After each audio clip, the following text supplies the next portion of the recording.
यह है हिमालय पर्वत, जो कि इस वीडियो में आपको हल्का सा दिखाई दे रहा है। उसकी चोटियाँ, पीक्स अभी दिखाई दे रही हैं। बादल लगे हैं। थोड़ा सा मौसम अभी साफ़ नहीं है हिमालय रेंज में, और इसीलिए हिमालय की जो पर्वत चोटियाँ हैं वो साफ़ साफ़ नहीं दिखाई दे रही हैं। तो मैं अभी खड़ा हूँ जैना पर, और जैना से मैं ये वीडियो बना रहा हूँ। जैना से ऊपर चंद्रकोट एक टॉप व्यू, एक टॉप प्लेस है। वहाँ से मैं नीचे को आते समय इस वीडियो को अभी शूट कर रहा हूँ। और ये दूसरी तरफ पेड़ लग रहे हैं, बीच में भी है। मैं दूसरी तरफ जो है चौबटिया, रानी की रानीखेत, जो कि प्रसिद्ध टूरिस्ट प्लेस है, उसका ये टॉप व्यू थोड़ा सा पेड़ों से छिपा हुआ है, आज साफ साफ नहीं दिख रहा है। और इस तरफ जो पहाड़, जो मैं हिमालय पर्वत की चोटियाँ दिखा रहा हूँ आपको, इसमें सामने आपको लाल कुर्ती दिखाई दे रहा है। रानीखेत और गन्यादोली के बीच में एक लाल कुर्ती एक जगह है, वो इसमें दिखाई दे रही है। चलिए बात करते हैं हिमालय के फॉर्मेशन पर। हिमालय के फॉर्मेशन और हिमालय के निर्माण के इतिहास को समझने से पहले कुछ टर्म्स हमें आनी चाहिए। जैसे एक टर्म है इसमें पेंजिया, और दूसरा टर्म है टेथिस सागर, टाइम स्केल।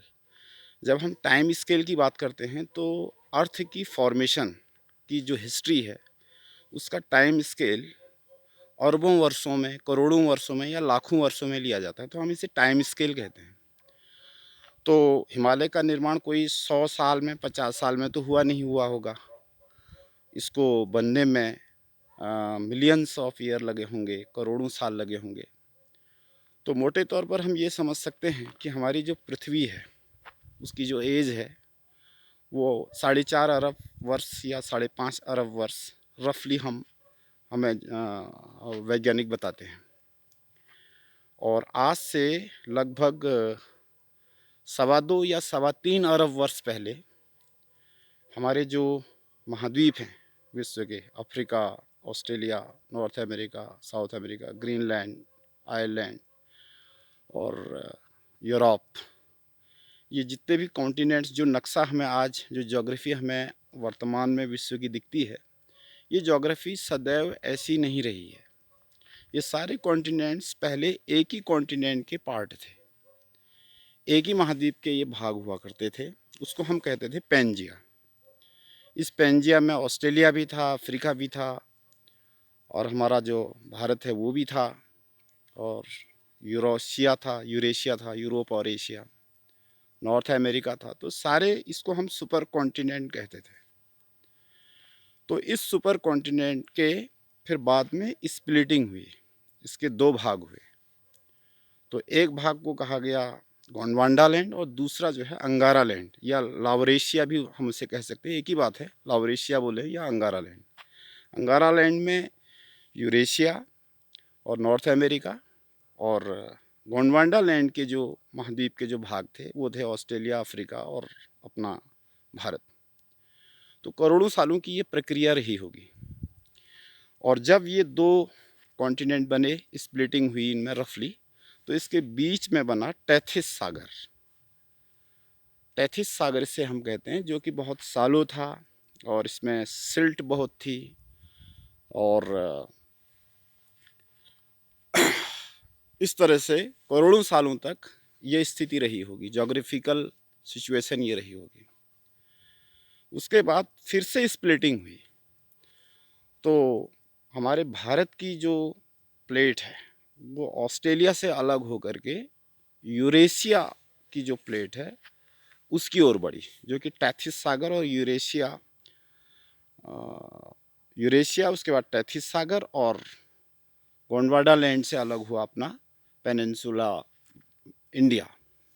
ये जब उधर की ओर शिफ्ट हुआ, तो या तो फिर हम ये कह सकते हैं कि यूरेशिया की प्लेट स्थिर रही होगी और इंडिया की प्लेट से टकराई होगी, और या हम ये कह सकते हैं कि इंडिया की प्लेट जो है वो यूरेशिया की प्लेट से टकराई, और इस टकराने से बना हिमालय पहाड़।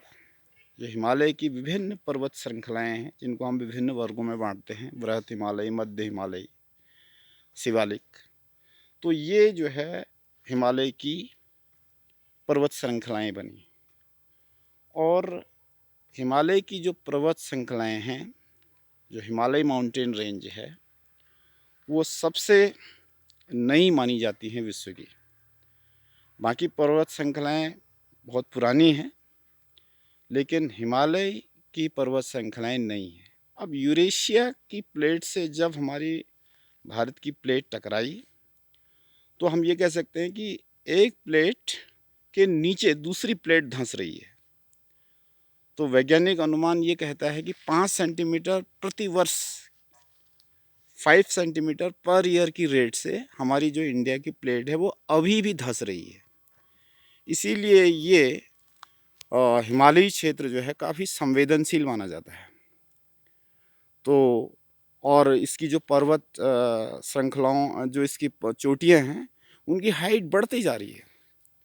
जो एविडेंस आए हैं और उसमें उससे ये पता चलता है कि जैसे जैसे हमारी प्लेट धंस रही है यूरेशिया की प्लेट के नीचे, तो वैसे वैसे हिमालय पर्वतों की चोटियाँ भी बढ़ती जा रही हैं।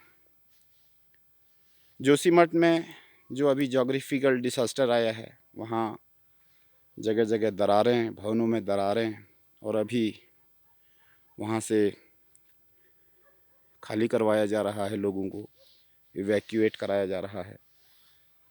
और काफ़ी दुर्भाग्यपूर्ण स्थिति है। तो हिमालय के जो पहाड़ हैं या हिमालयी जो जोन है, अब ये अभी भी निर्माण की अवस्था में है। तो इसलिए हम जो कहते हैं कि हिमालय अटल है, स्थिर है, तो ये हिमालय अटल नहीं है, स्थिर नहीं है। इसके निर्माण की प्रक्रिया अभी भी जारी है। सेस्मिक जोन में आता है हिमालयी क्षेत्र पूरा का पूरा। तो जोशीमठ की घटना को लेकर के काफ़ी हृदय विदारक घटना वहाँ की है कि एक अच्छा खासा शहर जो आज जो है काफ़ी संकट में है, जोग्राफिकल डिसास्टर के इस चपेट में आ गया है। निश्चित तौर